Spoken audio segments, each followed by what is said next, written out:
And we're live. Okay. Good afternoon. This is the fifth. Yes. Yeah. Okay. Senate Education Committee, February 5th. And just for the committee members and for people listening, we lost our witnesses for the first half of the afternoon. So we don't have witnesses until 2:45. So, but I thought, rather than, I almost just said, well, let's just, we'll just wait and meet then, but I thought maybe we could take a couple minutes, and it might only take us a few minutes, just to maybe just have a little discussion about, we've taken in some testimony on the foundation formula, what it might look like. We're getting a real presentation on the post-governance structure on Friday, but we just have the time, so I thought I'd just give people an opportunity to talk about either general direction, so that as the Secretary administration has made. There's two major components to the proposal. One is the shifting to a foundation formula. We've heard some detail about that. And then the second piece is the governance structure. We got at least a preliminary look at that. So just, are there parts of what you've heard so far that, one obvious thing to say is that we need a lot more detail. So everybody's going to say that. We need a lot more detail because we don't really understand. But I found yesterday really helpful for understanding numbers that they were talking about for the foundation formula. But so I don't know. Does anybody have any thoughts to date? Yeah.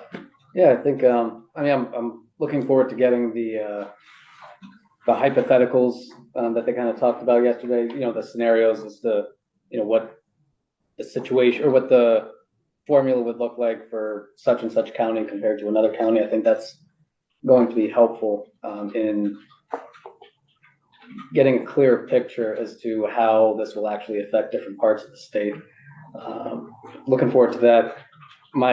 Honestly, my biggest concern is the fact that we're maybe a month away from crossover and we still don't have language in front of us. I mean, regardless of how you feel about the whole proposal or bits and pieces of the proposal, good, bad, or indifferent, it is very concerning that we have a very limited amount of time to reform the entire property tax system and how we provide education. And somewhat unrelated, there is also the concern about on the federal level, the Department of Education. If that department shutters its doors and I can't remember how many, I think around, I want to say 350 million or so dollars, I think, comes from the Department of Education. I'd have to double check the figures, but there's a good chunk of money that comes from the federal government into Vermont for the education sector. And I feel like there perhaps should be some conversation as to what do we do in the event that that money's gone. Those are my initial thoughts. So a lot to unpack, but that's where I'm at. Thank you. Yes. So I think that one of the biggest concerns I've got right now is we're still hearing the plan from AOE. And I'm wondering, is it over? I mean, have we heard it all, or so can we accelerate that process so we get to the bottom line? Because we got some work to do. I have no comments on that, but I'll wait. Okay. So you're worried about the same thing Senator Shinn was saying. You're worried about time being able to.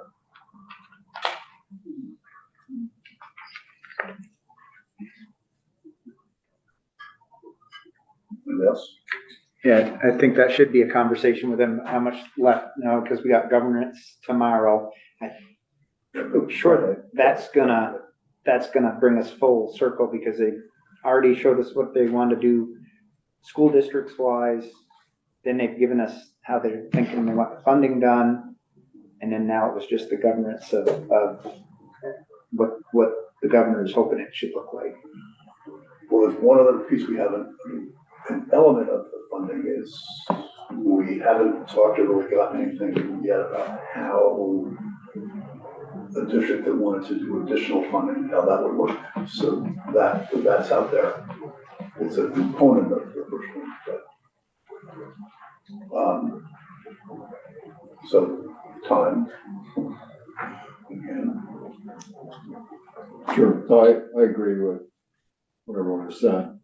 I think we should ask them for the anticipated delivery date of the draft bill or the bill in a form that we can begin to, really massage it. I do respect the fact that,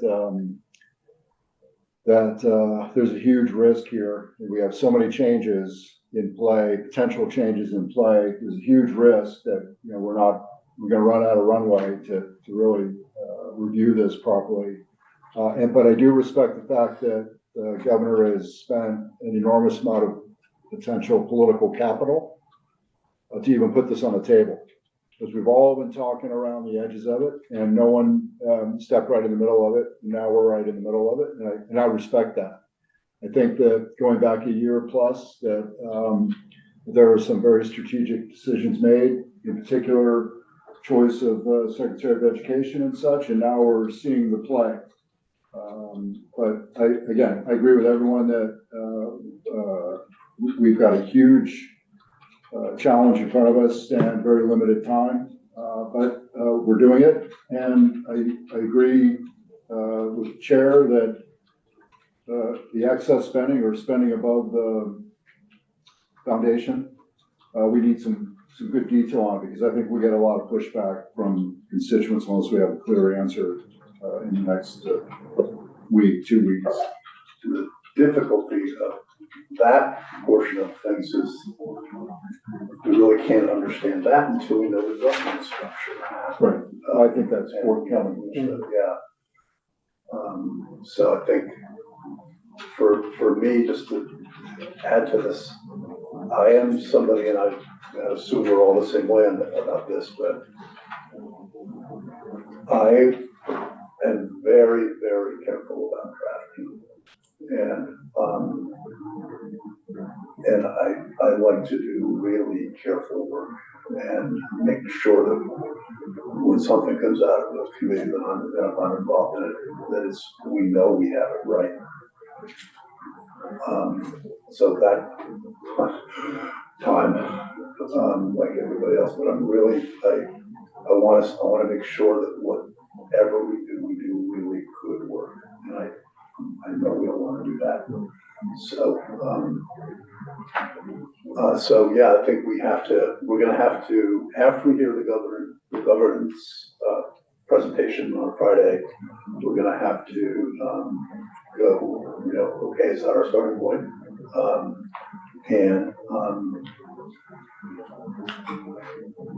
And then I think, one question we could ask ourselves now is, as it relates to the notion of using a foundation formula, are we on board for that?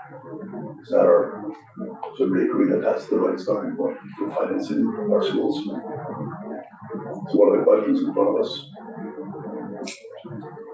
Yeah, I understand the concept. I'm okay with it. And there was a good briefing middle to towards the end of last week, constitutional review with 3 lawyers. And they essentially cleared the path in that regard, which I thought was interesting because there were some folks who were asking good questions who clearly thought that might have been a significant impediment. And the 3 agreed, at least in that's one circle. They agreed that the foundation formula as articulated over that week and the week prior was constitutional. And the part that will feed into that is we have to keep in mind with regards to the decision is as we put together the way that districts may or may not be able to raise additional dollars, we'll also have, that's still an unknown. That's gonna have to fit within that framework as well, obviously, we all recognize that.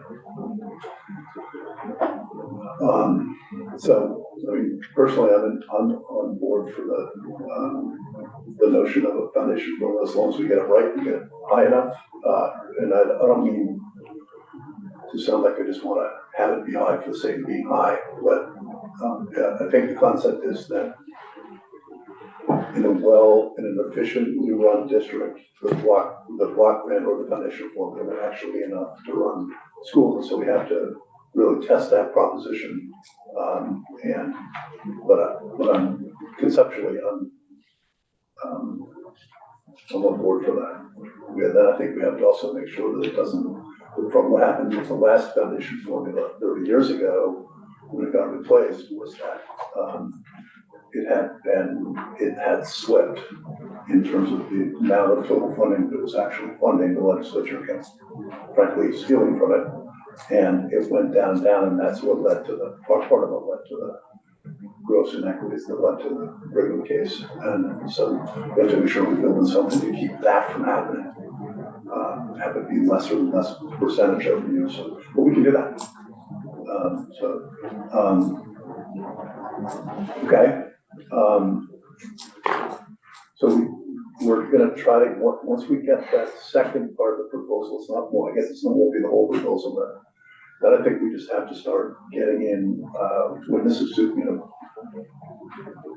across the spectrum of everything from, I don't know, school board members, the superintendent's association, others to really begin to react to, and everybody on all sides of this to just react and test our, what we may be thinking, make sure it gets thoroughly tested.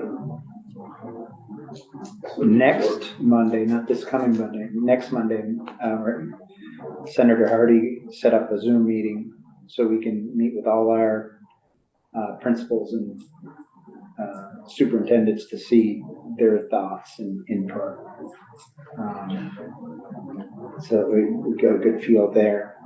A lot of community, don't shut down my little school. And that I had a representative come into your date because that's what he thinks you just want to get rid of little schools. It's like, no, that's, as I told him, as the plan is right now, it's got little schools in there, but if they do need to be consolidated, that's going to be decided on. That's what we haven't decided either, right? Where that's going to be decided and how that's going to be decided. So those are questions that come up because people knee-jerk reaction. They know they don't have a lot of people in the school, and it's like, you're going to close our school, and it's like, I can't comment on it because I don't know where we're at yet. So if you have testifiers come in, talk about the pros and cons of it, we really haven't done anything as a committee yet. They're just gonna, once the final governor's plan is unrolled, they're gonna be talking about that, right? Or should we be doing parallel planning?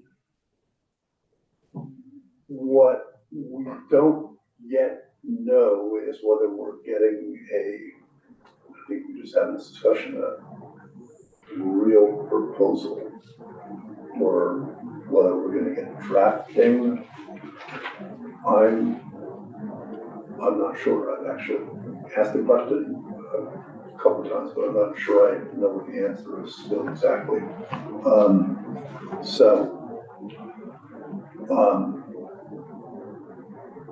But we'll have, we at least have, after Friday, we'll have enough to begin testing the propositions. The drafting worries me, like it does all of us, I think. I know it worries me. That's St. James.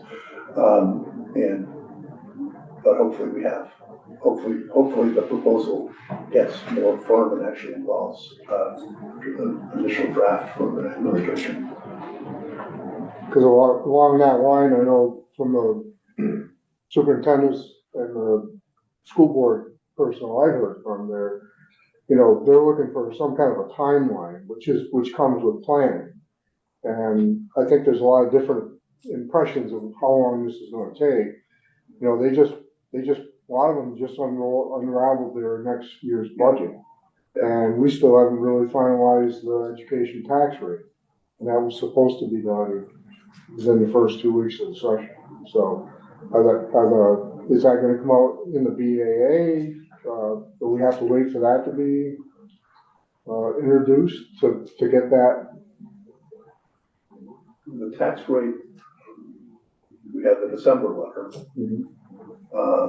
and then the Ways and Means Committee, and then the Finance Committee will do the tax program and tax rate. So is it worth having, so I'm feeling the same thing all of you are feeling. I'm feeling like I know how much work we have to do. We don't yet have what we need to begin the work. Try to do as much as we can to get ourselves ready for that. And really want to get moving, but we'll hopefully know a lot more after Friday. Yeah. Will we hold them to the fire on Friday saying just yes or no? Are you gonna present us a bill that we can work with, or do we have to start trying to draft one ourselves in such a short time? We should sort of ask that question. Yeah. So I'll give you just another example in economic development and housing. That was one of the 4 big bills that was coming in from the administration. That was delivered last week, and it's a comprehensive bill. It gives us something to chew on. I would anticipate exactly the same thing here. They're doing, and in a conversation yesterday, they're doing that work. It's just not ready to hand to us. Yeah, I want to second that. I know that Secretary Saunders and Joe Campbell are working hard, and they are working in good faith, and they are trying to get this. I don't know, I just don't know how much we're going to get when, and it's just disconcerting. I'm not saying anything, it's just disconcerting, but hopefully we'll know a lot more by Friday. So first thing we need to do is gather the tools. We need to know what we've got to work with. I know Miss St. James she'll give us the guardrails of where we can go and where we can't go. But, you know, we need to know that we've got access to like council, JFO, and that, you know, are they gonna be dedicated to us through this whole process? Yes, they also know that we're planning to do our own work, not wait for the House vote to come over, do our own work, and then we'll see how things, and stay in touch along the way, by the way. It's not that it's separate, but what we need to be doing our own work so that we're not waiting and then seeing what comes over, listening. Yeah. Well, if Senator Williams is alluding to Beth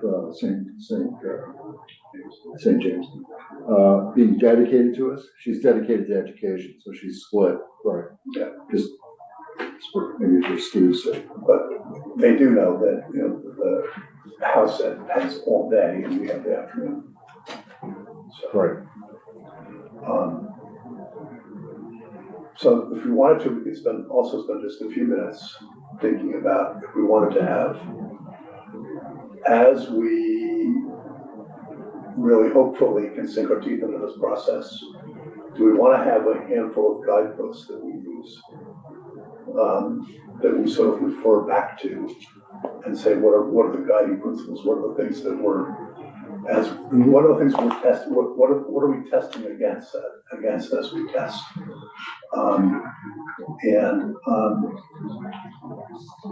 You know, I'm not saying this because I'm more, just to give an example of what I'm thinking about is, you know, if we had 5 things, at least figuratively speaking, written on the blackboard that we were always thinking about, maybe one would be opportunity. You know, that's opportunity for all, wide opportunity for all kids, something like that. So that would be more, I'll just put that out there to get things started. So we don't have to narrow it down today, but what are people thinking? What might we want to have on there? Affordability is what we heard throughout the campaign trail, and Standards. EQS, and, we set the policy, but. So what do you mean by that, when you say? Well, if you have to establish, so the children get the best. Do you mean accountability? Yes. Accountability? Yeah. Okay.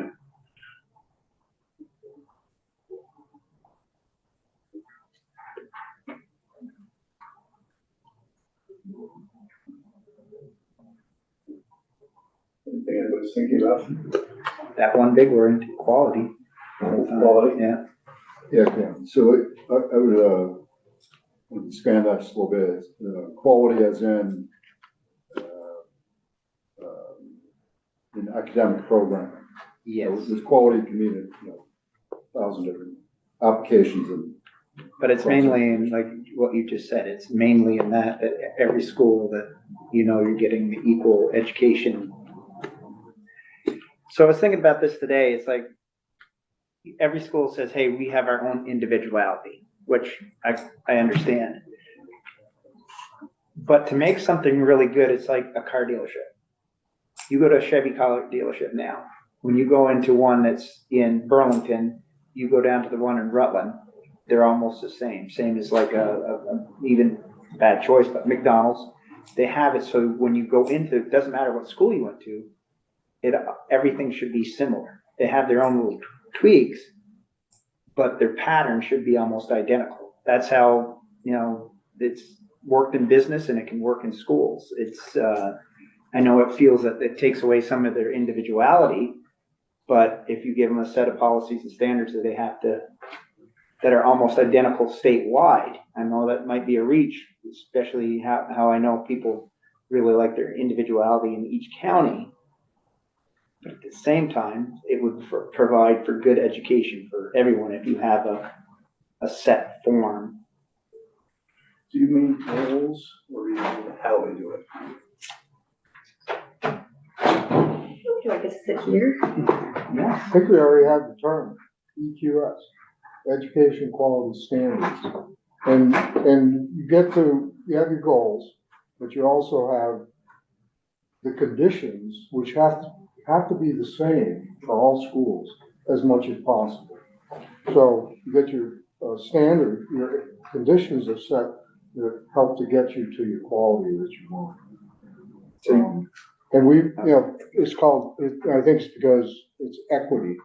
We have to have that to make sure that each school gets the same services and Or the same the opportunity? same results. So the question I gave was that when we're asking, what was the list? Well, what happened is, we lost our witnesses for the first half of okay. the afternoon. Ah, So then we were just sort of doing just since we had the time, Yeah. just a little committee discussion about how we're, we talked first about everybody being nervous about time and the fact that we don't have a proposal yet. And so that, we talked, everybody being nervous about that and worried about doing this well. But then we talked a little bit about how do people feel about the notion of using the foundation formula. Not everybody said anything, but at least a couple of people said yes. Probably depends on where and how it all means and after a lot of testing, but okay. And we're going to hear on Friday afternoon, we're going to hear a presentation from Secretary Saunders about governance.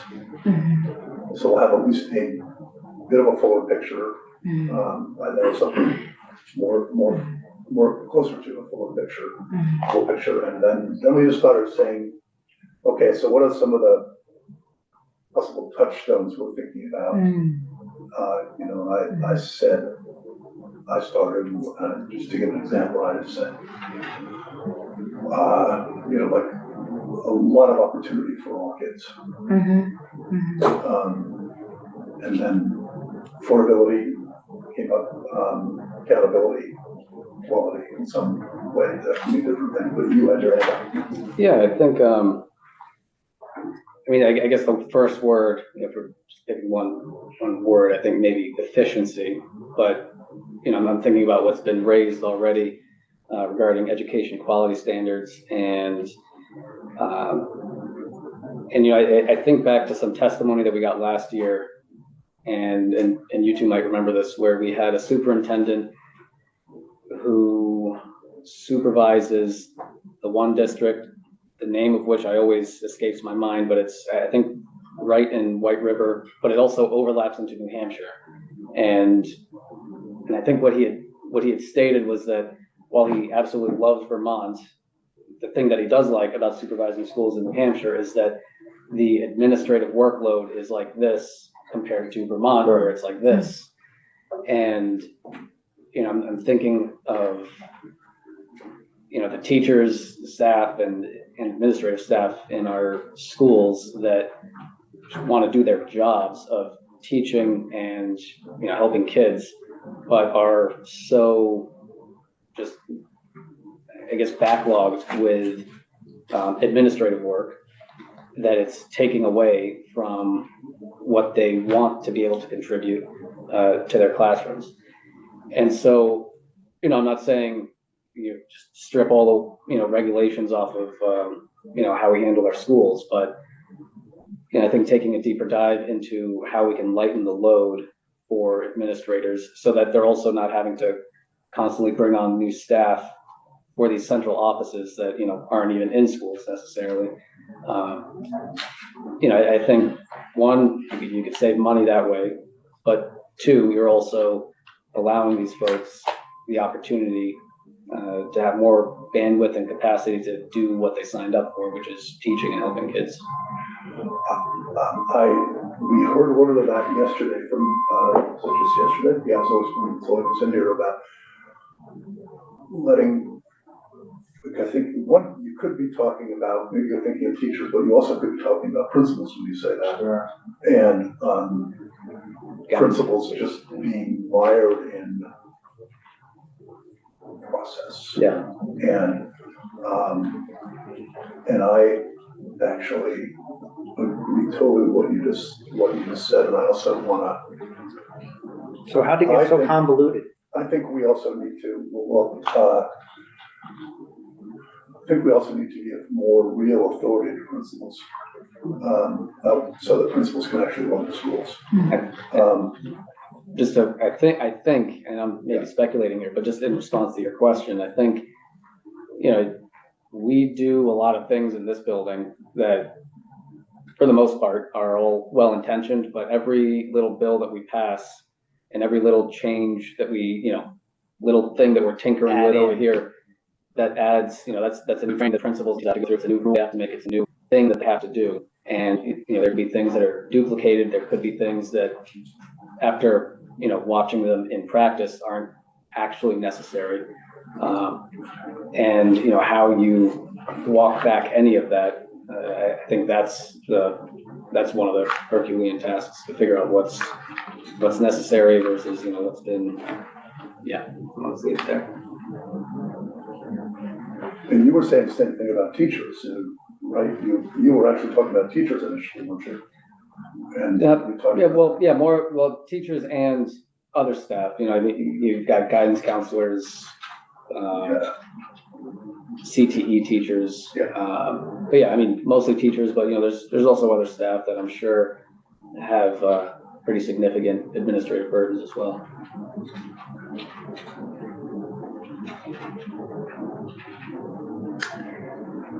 I don't know if it was just pointed out or not.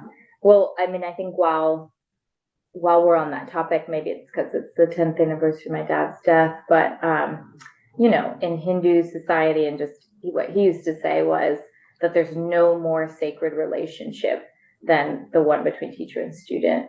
And if we started over and put that at the center of everything, you know, that's the discussion we're having, so. Yeah. Yes. We do things a lot differently. I guess process-wise, even if it's not in committee, it's in some kind of hearing or somehow, I'd like us to hear from more teachers and students because, you know, we've heard this very 10,000-foot view, new fresh eyes on our system, and I think that's really refreshing and helpful. You know, but I think at the end of the day, they have a lot of good insights as to what is working and what's not working.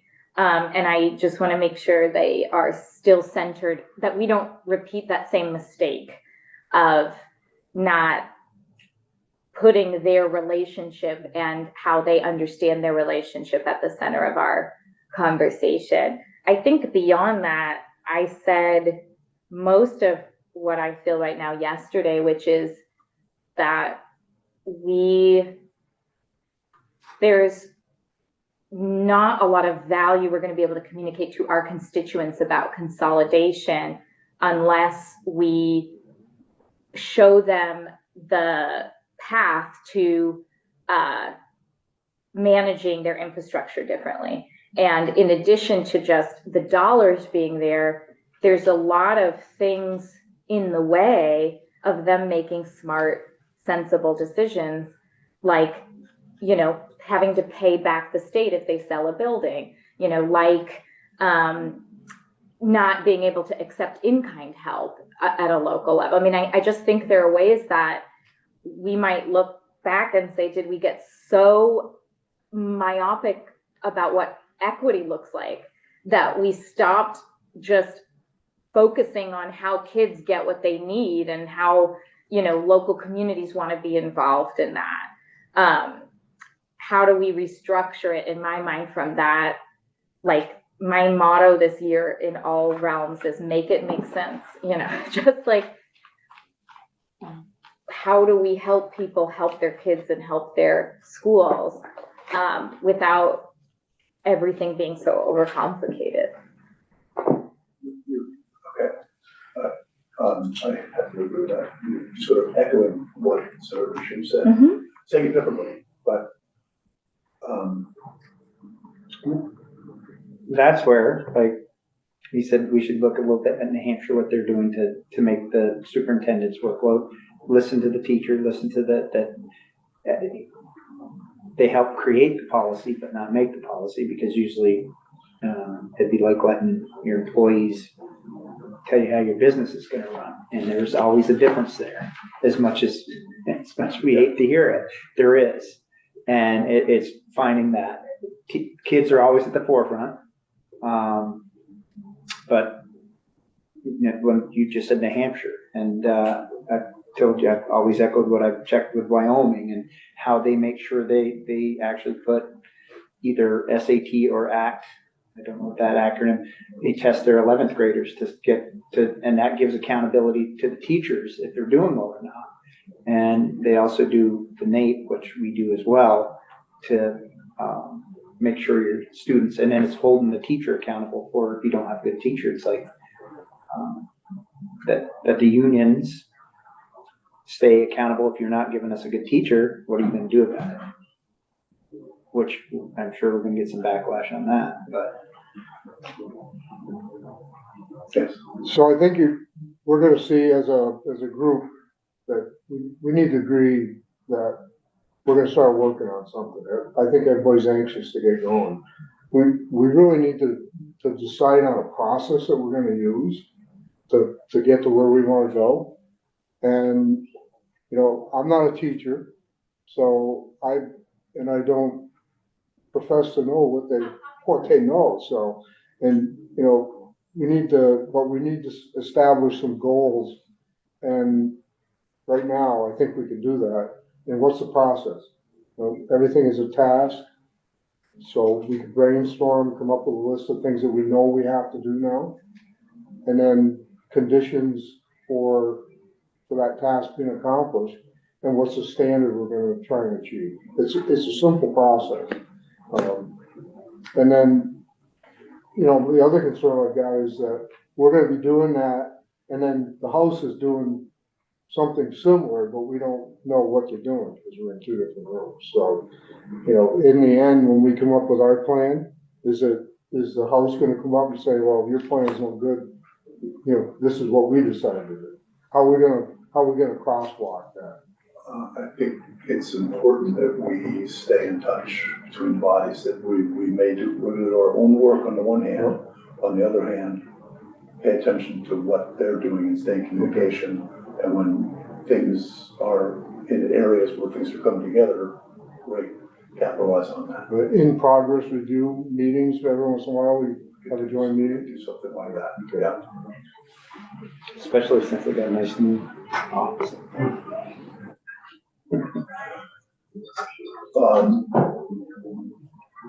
Anything else? Alluding back to, I think, what Senator Rumpensdale mentioned is, it's the issue of democracy, it's the inclusion of the parents' voice in the process. Things are gonna change, but every parent needs to know, well, where's their conduit for communication into the new system? And that's gotta be well articulated so that they don't feel that they completely lost a voice, being that, local control is gonna change. Don't know exactly what it's gonna change into, but it's gonna affect the parents. So we've hit administrators, we've hit students, we've hit staff to a degree, but the parents, I think, are key elements of this.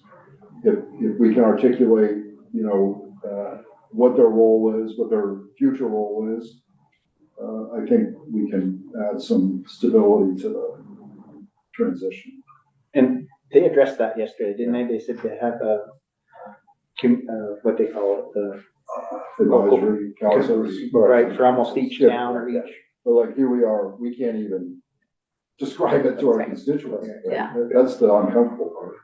But we have to maintain, as a guiding principle, we have to maintain a view that we agree with the change, we can articulate it to our constituents, and that it's achievable. To that end, I mean, I don't think it's partisan for us need to think about how we're gonna communicate this to our constituents for town meeting week. And, I don't wanna push us toward a sense of certainty that's not there. It's just, we have to know the conditions that inspire confidence in people, that we, have a sense of the same questions they do, that we have some answers and we're working towards others. And I have said over and over again to the administration, I think that means they need to come with us, because that's in my mind what happened last time when we did Act 46 is they took their show on the road too, and I think Secretary Saunders has done a really good job capturing important feedback. I will say one of the things I keep hearing is that people felt like they were talked at more than they got to share. And that is going to spill over onto us at town meeting if they don't feel like we're well set up to hear their feedback. Then it's going to boil over, I think. I think local control is gonna be a big part of this, because from what I heard yesterday, they were talking about the foundation formula, is they're not gonna lose local control. They're gonna get told, based on the formula, this is how much money you're gonna get. You still have control. If the town's taxpayers wanna increase the amount that for education, they can do that. I think it's important that we instill the fact that they're gonna have local control. They're not just gonna lose it. Yeah. We've got 4 weeks to figure out messaging. Yeah, I think the local control conversation goes beyond just the taxes. Yeah. Right. There's a lot that goes into, what a local school board contributes to their school. Yeah. No, please. No, you were gonna say something. I was just gonna add to this list of things that, we wanna have this guidepost serve. I wanna, we talked at the beginning, I think before you came in the room, that some of the terminology came up about it being uniform and, one school being like another, the same. And I wanna, my guess is we're ultimately thinking about the same thing, even when I say what I'm gonna say, because I actually want some schools to be better than others. Only because they got there. Not because we made it easier, but I think, and by that I mean, I want schools to be able to be creative, and nimble, and make the decisions that are right for their community. And if you have that ability built into this, you're gonna have some that do better than others. But I think it's better than, having it be monolithic. And because monolithic is gonna mean, monolithic always means Monday. or mediocrity. And so, but when I say that, I don't want to be misunderstood, because I want all schools to be excellent. But I think we get there by big goals, or goals that are required that we're headed for. Maybe this is where I think we're saying the same thing, hopefully in the end here.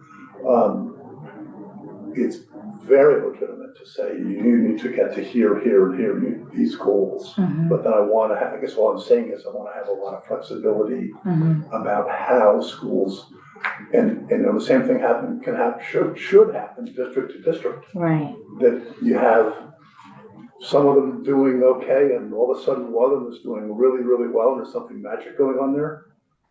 Okay, why is that magic going on there, and what do we do to bring? You don't get that unless you have a lot of room for creativity and doing it differently, getting to the same place differently. I thought you were gonna go in a different direction, where I don't disagree, but where different schools are better for different kids. And, someone's doing a nature-based, someone's doing an art-based, someone's, helping kids that have a particular need, and if you have a district that has enough choice, there's smaller schools, there's larger schools, you might travel across a mountain to go to, a school in your large district that gives you the best arts education you can have and gets students into Juilliard versus Harvard. That's what I hope. I mean, maybe it's because I grew up in a huge public school district, but my friend took the bus 2 hours to get to the LA County High School of Arts. This is that real was thing. state funded? Yes, yeah. So that's great, as long as that you have people that art school's 2 hours away. Yeah. Do you want to do that for your child, or just People go to travel far for Burn Burton for, I agree. anything and it's frankly, when Burlington talked about, do we close 2 schools because they're not performing well? Instead, they made them a sustainability academy and a arts academy, and they're thriving.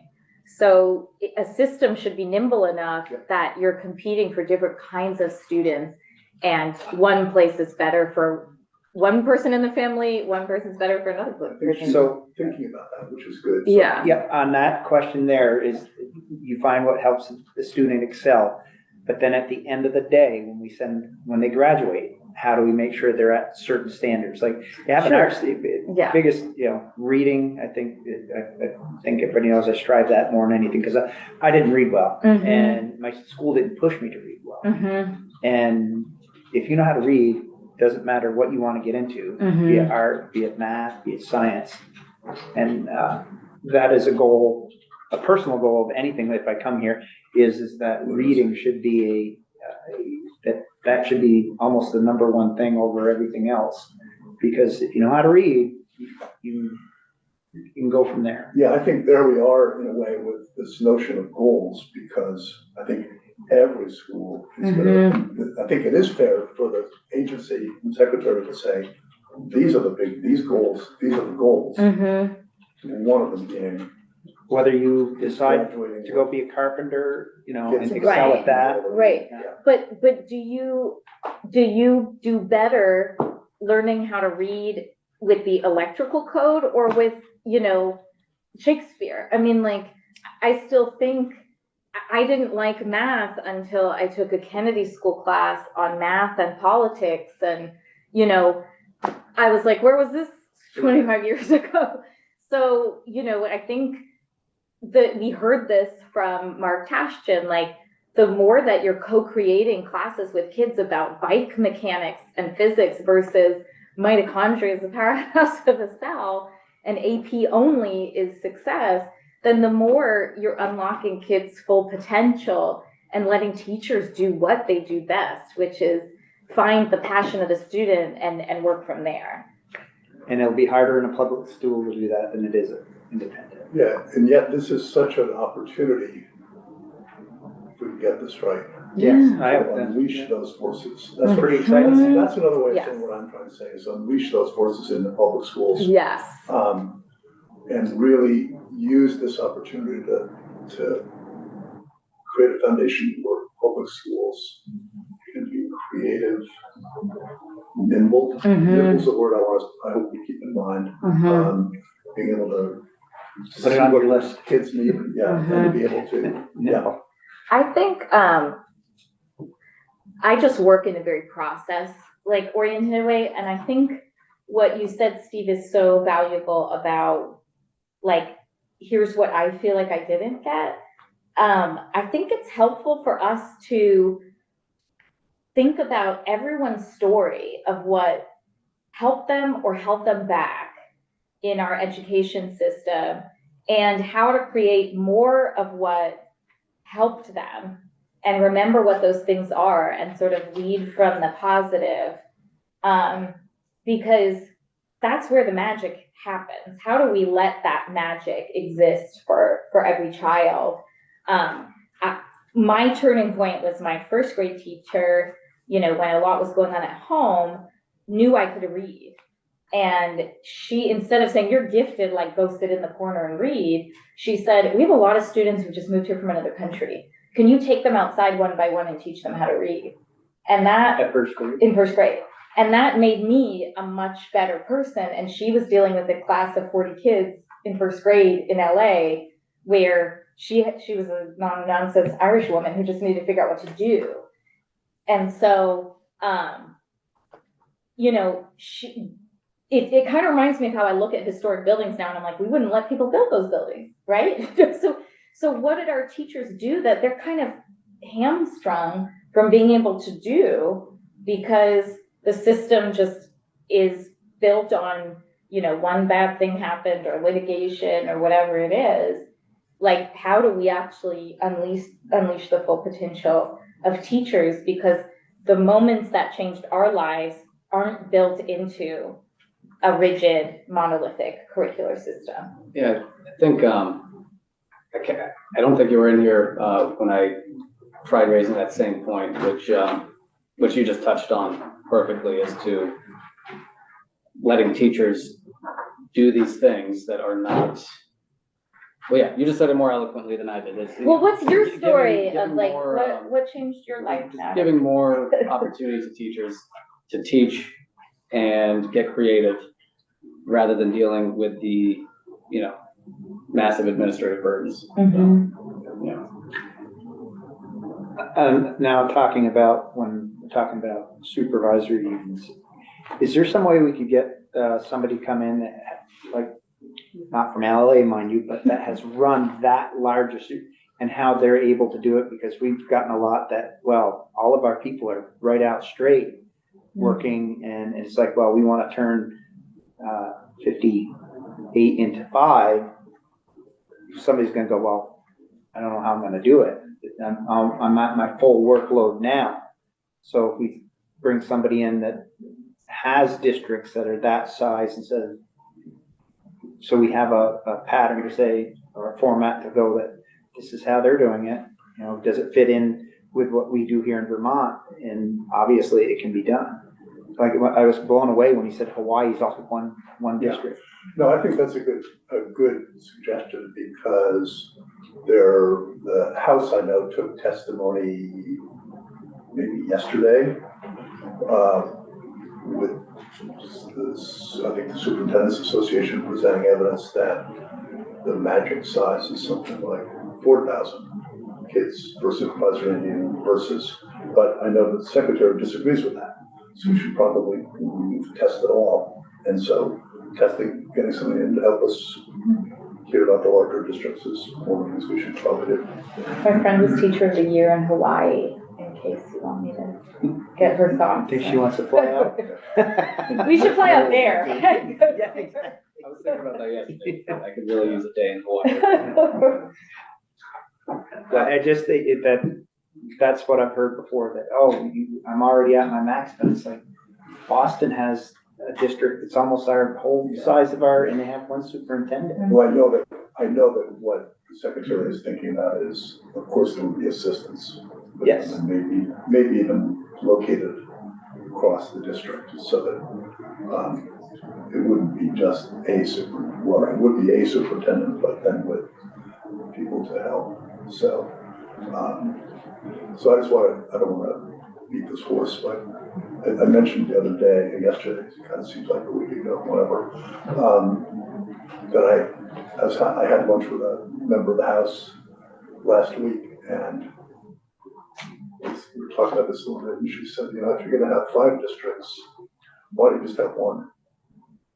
And I found myself saying, though, no, I think we should have something like at least 5, so that differences emerge. And because if you have 1, then there's kind of nothing we're comparing against, and you accept whatever level it is, you get sold that that's the right level. And I don't want to, I think the secretary is talking about this, so, is the right level of expectations, which I think you two talked about early on, expectations, which means big goals, and you must be able to read by these levels, but then leaving to the districts and the schools the ability to get there differently. And like I said yesterday, when you have 3 teachers, thinking about the example that Mark Tashin gave of, those 3 teachers coming together to create this course that was interdisciplinary, but all was about stuff that was partially hands-on and partially, and, I hope we end up with in a place where if 3 teachers come to the principal and say, we want to do this, that principal's just in a position to say, do it. That's a good idea. It means it's headed toward the graduation requirements. Obviously the teachers would show where it's meeting the required standards, not just something that would be fun to do. But if that happens, that the principal's just in a position to say, yes, and that's the only school in the state doing it that way. That should happen. And then the model, then there's a way to hopefully get it talked about across schools, but anyway. So I think we need to go back 2 years and look at acts that were passed that, they either need to be repealed or we need to incorporate them into this process. BOCES being one of them. I think if you laid the BOCES map over the top of the map we saw of the 5 districts, are pretty darn close. Well, actually, it is the BOCES map. And they're just lines on a map. Nothing physically on the ground is going to change unless we repurpose a building or, because we don't have the money to build them. We didn't pick up on that point you made, by the way, which you just referenced. We need to focus on that. You said it when you first came in, that we need to focus on helping districts see the advantage to this. And what happens to those buildings, and how do we make this not just feel like this, that's not the right language, but actually be something that they see the value in, and so help them figure out what happens with old buildings if that's what comes to pass in a given district. And I just think, and this is what Senator Weeks and I were having the back and forth about, I would have never probably asked the question, do these areas have relatively equal property wealth? At least a 2-to-1 instead of an 11-to-1. But that framing is so critical. It's something we shouldn't lose sight of, that, if we left our communities to be experiment stations on their own, some have the resources and some don't. I mean, CVU, when my husband tells me they got to go to Greece or whatever, it blows me away. And I'm thinking, like, I can't imagine another school district has the property wealth to be able to do that. Or we Or have, the because it went to community Ireland. wealth. Look at the number of Really? students they got. Yeah, so I just wanna make sure every kid has that. I think we all, And I think the property wealth piece is huge to, there are just gonna be a lot of people who say, what's in it for me if I'm in this bigger district? But it's our job to say, if we think it's of value, that everybody should have the same opportunities as your kid, not we're pulling your child back down into some, less innovative place and less opportunity rich, space. well, I think that, by the way, I think that's an important point, that we don't bring down Mm-hmm. in the name of equity, we bring up in the Yes. name of equity. Yeah. And that's, so by the way, we do know that, we all know this, and you just said it, the bigger the district is, and there's trade-offs and everything, but the bigger the district, the less we have disparity in Mhm. wealth. I think that's huge. Yeah, so, Kind of what you were saying, if a community has a building that they decide that they're gonna, they're not gonna use it anymore because the district's gonna merge. I mean, let's look at the carrot and the stick. Maybe if the school district or the town gets to end up owning that building and turning it into, housing, Mm-hmm. that's gonna help the overall economy of the community. Mm-hmm. That might kind of get them to buy into this process. Mm-hmm. Not saying that we need carrots and sticks, but, Can't all be sticks. right. so yes. So I'm gonna kind of pivot to a different topic, going back to the beginning, it's relative to funding, and it's relative to, what I thought was one of the overriding principles was sustainability, that, Not even. I believe we should finish the conversation about school construction to create the mechanism, not necessarily fund it this year, but at least have the mechanism for how we address it, so that when again, call it consolidation, call which one, when those decisions are made, that we're ready then to pivot to, okay, we've got a district, it's got a school that, needs to be enhanced for material reasons, that process be ready to engage, as opposed to taking another year to think about, well, how are we gonna fund school construction and what have you.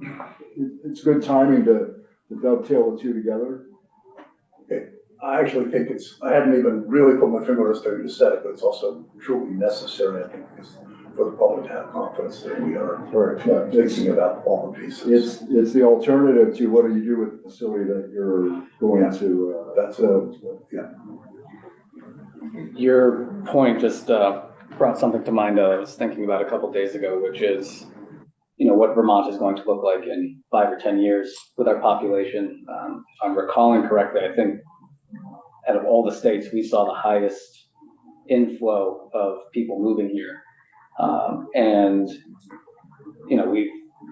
we're also working on housing, and it looks like more housing is being built, and we're not going to see the effects of that for a couple of years, but with more housing, with more families coming in, and ideally more kids entering the school systems, I think planning around that as well, whether or not we're here in these seats, I think is an important thing, because I think 10 years from now, demographics are going to be quite different. And I don't know what the exact answer is, but I just think it's something important to just keep in our minds as we work on this. It's kind of like build it and they will come. I mean, if we improve the quality of the education system of Vermont, more people will move here, just for that reason. I mean, Yeah. I know my community where I live, a lot of people have moved in there. You can't find it. If there's a house for sale, it's gone the next day. And That they was one of the want reasons to, and they want to build around the school because they're moving there because they like the school. Yeah. So And, you know, back to process, I don't know if you've ever been involved with quality circles groups, there was, MDMP, the process. I've been involved with it quite a bit, and I'd like to volunteer to be the scribe if you want to do a brainstorming type session to get us on track. And all we're gonna need is 4 butcher sheets, you know, I don't know what size they are, but something we can stick on the wall and, just take our ideas and put them all on paper. And then at the end of the process, somebody captures that data, puts it into a narrative, so we know where we got to set the parameters for the process. And I'd be glad to do that. I've done it before. Okay, that's very interesting. So actually, it's funny because I almost just canceled the meeting. This has been a great discussion. And I'm glad we had it. But we should probably give ourselves an opportunity for a break before but we, you know, if people have more to say in the next 5, well, we can give ourselves 5 more minutes if we have. We have a witness at 2:45. I really like how we seem to be very bipartisan on this. I Yeah. really, really, really enjoy that. That we all know that something needs to be done, and getting that right path, there might be some bumps, but I do appreciate that we all look to be on the same path. It's gonna be good for Vermont. That's what I'm here for. Thank you for saying that, because it's important. And when we get going, we're gonna need somebody to be the standard bearer. In other words, once we establish the process, somebody, it'll probably be you, who's gonna say, no, wait a minute, we're going down the rabbit hole, we don't wanna go down there. Yeah. Let's get back on track. Yeah, I am gonna try to keep us out of rabbit holes, because there's about 1,000. Cause then we'll get in the weeds on issues. Break our ankles in those rabbit holes. Right, and everybody's gonna be watching it, so. So I think, to state, in a way, you just indirectly said, we have to remember that we have to really figure out the big picture first, then work down, without getting immediately down rabbit holes. I've had to tell a lot of constituents, just, Yeah. give us some time. Yeah. Okay. This has been great. Let's do this again. This has been helpful to me. So, all right, 2:45, we have the state colleges in, right? Yes. And talk about the revision. So we're a little bit of changing gears here, changing focus, starting at 2:45. Well, a plug, is Beth coming? No. The chancellor? The chancellor? Yeah. Oh, great. Yeah, her name's Beth, right? Oh my gosh. Yeah. Okay, I'm Just sorry. both, I think, today, right? Is that how it happened? Yeah. No. Or was it- Yeah, no, Not yeah. quite know, Okay. the UVM is in the building on Okay. Friday. Oh, okay. Okay. Because she has a vision for how more economic activity can happen at our state colleges, so You know, I think Yeah. it's an all of the above conversation that- when you're trying to learn it people. could also spill down, so that's. Exactly, Yeah. exactly. That's great. Okay, so we'll go off and we're back.